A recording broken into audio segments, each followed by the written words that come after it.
What happens when one of Britain's most respected actors goes head-to-head with television's most provocative host in a clash that nobody saw coming?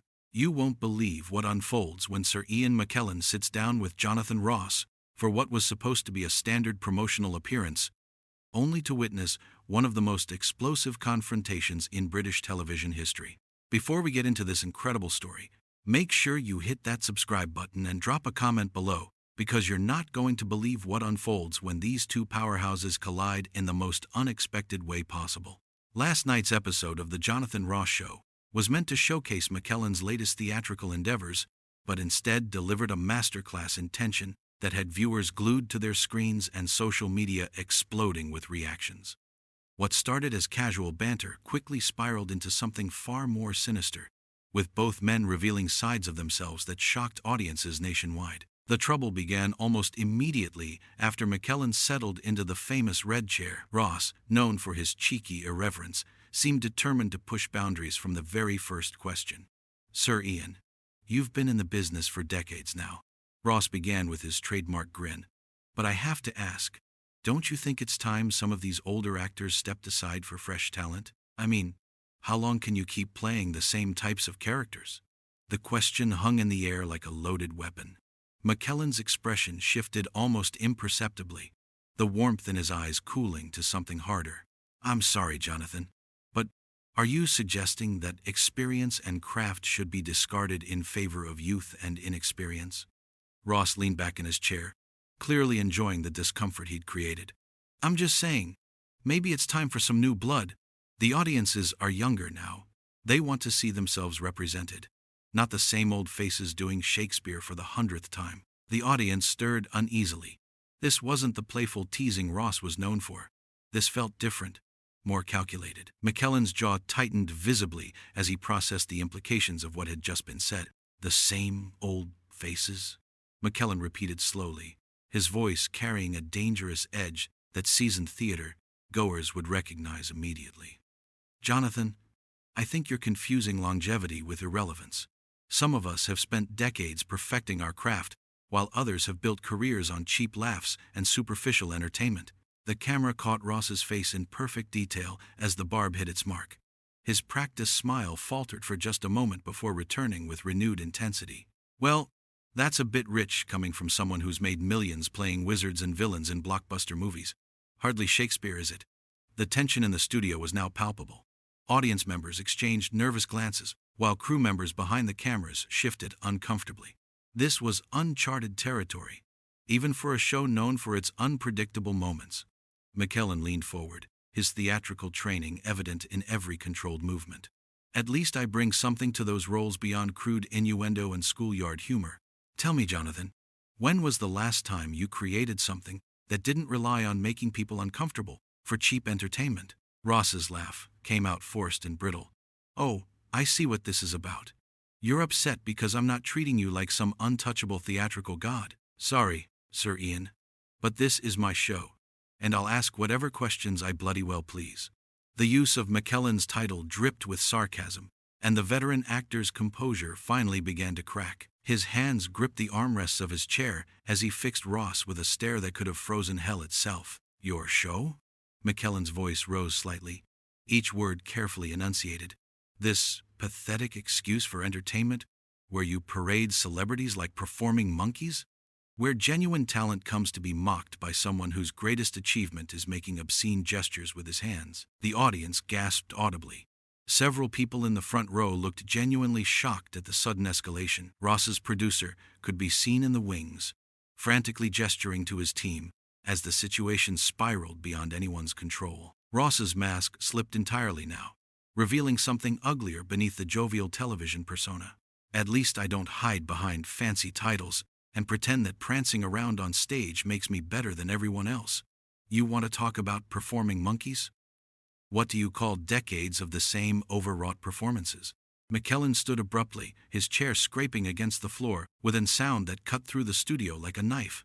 The movement was so sudden and commanding that every person in the room instinctively held their breath. "How dare you?" McKellen said, his voice now carrying the full weight of his theatrical training and righteous fury. How fucking dare you sit there and diminish the work of people who have dedicated their lives to something greater than cheap television ratings? The profanity hit like a thunderclap. This was Sir Ian McKellen, knighted by the Queen, revered by millions, using language that would make headlines across the country.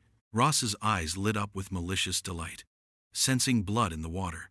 Oh, so the great Sir Ian has a potty mouth after all, Ross sneered, his voice taking on a mocking tone that made several audience members visibly cringe. What would the Queen think of her knight using such colorful language on national television? But McKellen was far from finished, and what happened next would ensure this confrontation became the stuff of television legend. The veteran actor's eyes blazed with an intensity that transformed the entire studio atmosphere. Every person present suddenly understood they were witnessing something unprecedented, a complete breakdown of the careful facade that typically governs celebrity interviews. You want to know what I think about your pathetic little show, Jonathon? McKellen's voice carried the full power of decades spent commanding theater stages. I think it represents everything that's wrong with modern entertainment. Substance sacrificed for sensationalism, genuine discourse replaced by gotcha moments designed to create viral clips for social media. Ross shifted in his seat, but his combative nature wouldn't let him back down. Oh please, spare me the lecture about high art. You've been dining out on the same Shakespearean bullshit for decades.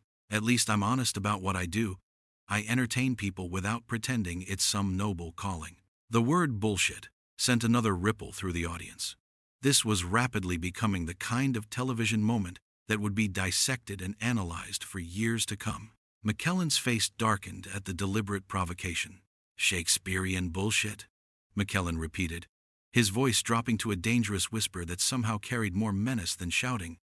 That bullshit has survived 400 years because it speaks to fundamental truths about the human condition.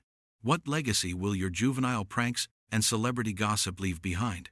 Ross leaned forward aggressively, sensing he had found a nerve to keep pressing. Maybe something that actually connects with real people instead of theater snobs who think they're better than everyone else. When's the last time you did anything that wasn't aimed at impressing other pretentious arseholes in the arts community? The studio fell deathly quiet. Even the camera operators seemed frozen as they captured every moment of this unprecedented meltdown. McKellen's hands were shaking, not with fear or nervousness, but with barely contained rage. Real people? McKellen's voice cracked with fury. You think real people are served by your constant reduction of everything meaningful to the lowest common denominator? You've built an entire career on making intelligence seem shameful, on celebrating ignorance and calling it authenticity. Ross's mask was completely gone now, revealing the calculating manipulator beneath the jovial host persona. At least I don't hide behind a fucking knighthood and act like I'm doing God's work by reciting lines written by a dead guy. You're nothing but an overpaid entertainer, just like me. Except you're too far up your own arse to admit it. The profanity from Ross hit differently than McKellen's earlier outburst. Where McKellen's swearing had seemed like righteous anger breaking through refined restraint, Ross's felt crude and deliberately offensive. Several audience members looked genuinely uncomfortable now. McKellen's response came with surgical precision. The difference, Jonathon, is that some entertainers elevate their audience while others drag them down into the gutter with them. You've made a fortune convincing people that cynicism is wisdom and that tearing down anything beautiful or meaningful is somehow brave or honest. Oh, fuck off with your moral superiority, Ross snapped, his voice rising to match McKellen's intensity. You parade around like you're some cultural guardian when you're just another actor desperate to stay relevant. All this righteous indignation because I dared to suggest maybe it's time for some fresh blood in the industry. The confrontation had now completely abandoned any pretense of a television interview. This was personal, raw, and utterly riveting. McKellen stepped closer to Ross's desk, his presence somehow filling the entire studio space. Fresh blood? McKellen's laugh was bitter and cutting. Is that what you call the parade of reality television personalities and social media influencers you typically fawn over? People with no training, no craft, no understanding of what it means to serve something greater than their own ego? Ross shot up from his chair, finally matching McKellen's standing position. There we go again, serving something greater. You're not a fucking priest, Ian, you're an entertainer. Stop acting like you're single-handedly preserving civilization. The two men now stood facing each other across the desk like gladiators in an arena, their mutual contempt filling every corner of the studio. The production team was in panic mode, but nobody seemed willing or able to intervene in what had become a battle of wills between two titans of their respective domains. Maybe that's exactly what's wrong with this country, McKellen fired back, his voice now carrying the full weight of his years and experience. Nobody wants to serve anything greater anymore. Everything has to be reduced to your level. Cheap, disposable, designed to be forgotten by next week. Ross's face flushed red with anger and something that looked suspiciously like wounded pride.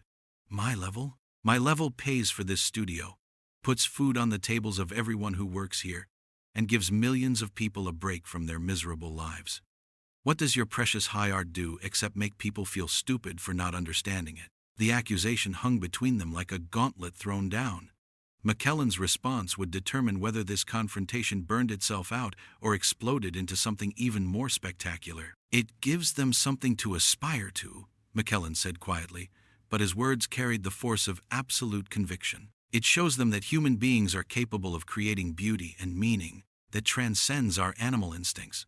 But you wouldn't understand that, would you, Jonathon? Because aspiration requires effort, and effort doesn't generate the instant gratification your audience craves. What happened next would shock everyone present and cement this confrontation as one of the most explosive moments in British television history. Ross's face contorted with pure malice as he prepared to deliver what he clearly believed would be the killing blow. Aspiration? You want to talk about aspiration, Ian?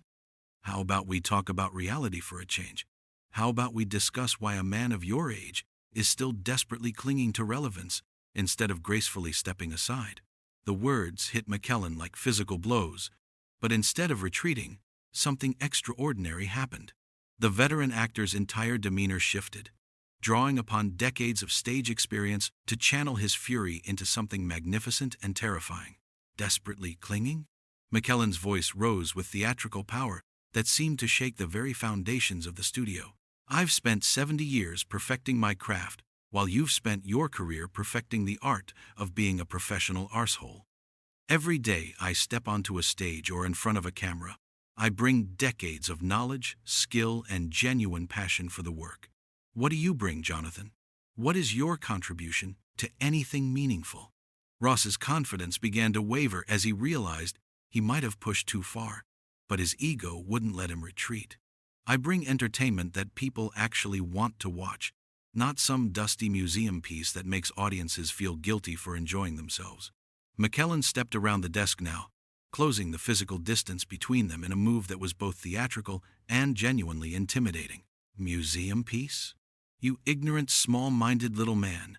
Do you have any idea what you're talking about? Shakespeare's works are performed more today than they ever were in his lifetime. They're translated into every language, adapted for every medium, because they speak to something eternal in the human experience. The camera operators frantically adjusted their positions to capture this unprecedented moment as McKellen continued his assault. But you can't understand that, can you? Because understanding requires depth, and depth is exactly what you've spent your entire career avoiding.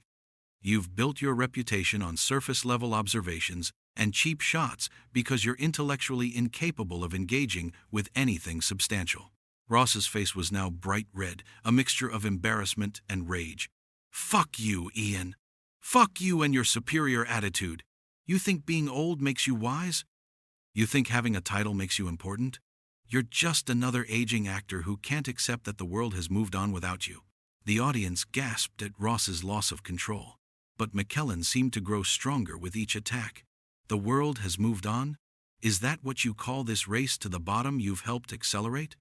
Where intelligence is mocked, where craft is dismissed, where everything meaningful is reduced to a punchline for people too lazy to think. McKellen's voice crescendoed like a Shakespearean soliloquy reaching its climax. You represent everything that's poisonous about modern media culture, Jonathon. The celebration of ignorance, the elevation of cynicism over hope, the systematic destruction of anything that asks people to be better than they are. Ross was now visibly shaking with fury, his carefully constructed television persona completely shattered. Better than they are? You pompous fucking dinosaur? People don't want to be lectured by some old queen who thinks reciting poetry makes him a saint. The slur hung in the air like poison gas. The entire studio fell into absolute silence, as if everyone present understood that a line had been crossed that could never be uncrossed. McKellen's face went completely white, not with fear but with a kind of controlled fury that was genuinely frightening to witness. When McKellen spoke again, his voice was quiet but carried the weight of absolute moral authority. There at Island, the real Jonathon Ross, everyone. Strip away the celebrity friends and the careful PR management, and this is what you get. A bigoted little man who thinks using slurs makes him edgy and relevant. Ross immediately realized his mistake, the color draining from his face as he understood the magnitude of what he had just said on live television. "Ian, I didn't mean..." "Oh, you meant it," McKellen cut him off with laser precision. "That's exactly what you meant. When your arsenal of cheap insults ran dry, you reached for the ugliest weapon you could find. This is who you really are, Jonathon. And now everyone can see it." The production team was in complete chaos now, with producers frantically signaling to cut to commercial. But somehow the cameras kept rolling as this historic meltdown continued to unfold. McKellen began moving toward his coat, which hung on a stand near the guest seating area. "You know what the real tragedy is, Jonathon. You had an opportunity tonight to engage with ideas, to have a meaningful conversation about art and culture and what we owe to future generations. Instead, you chose to reveal yourself as exactly the kind of small-minded bigot that genuine artists have been fighting against for centuries." Ross made one desperate attempt to salvage the situation. "Ian, wait. That came out wrong. I was angry. I didn't mean..." McKellen whirled around, his coat halfway on, his eyes blazing with righteous fury. "Didn't mean what? Didn't mean to show your true colors?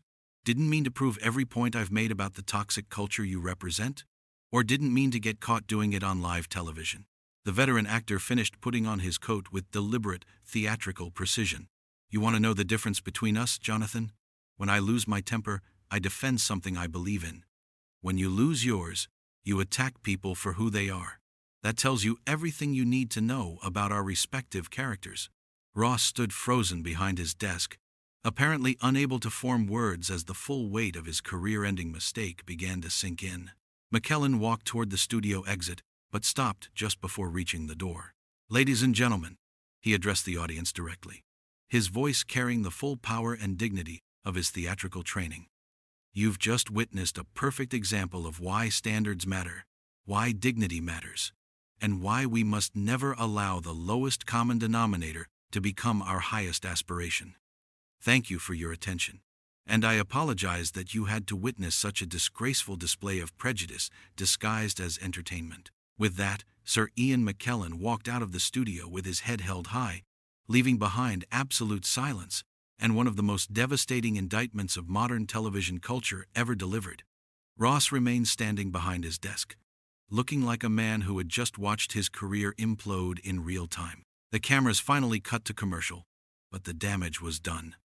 In the space of one disastrous interview, Jonathon Ross had revealed himself as everything his critics had always suspected, while Ian McKellen had delivered a masterclass in maintaining dignity under fire. The confrontation was over, but its reverberations would be felt throughout the entertainment industry for years to come.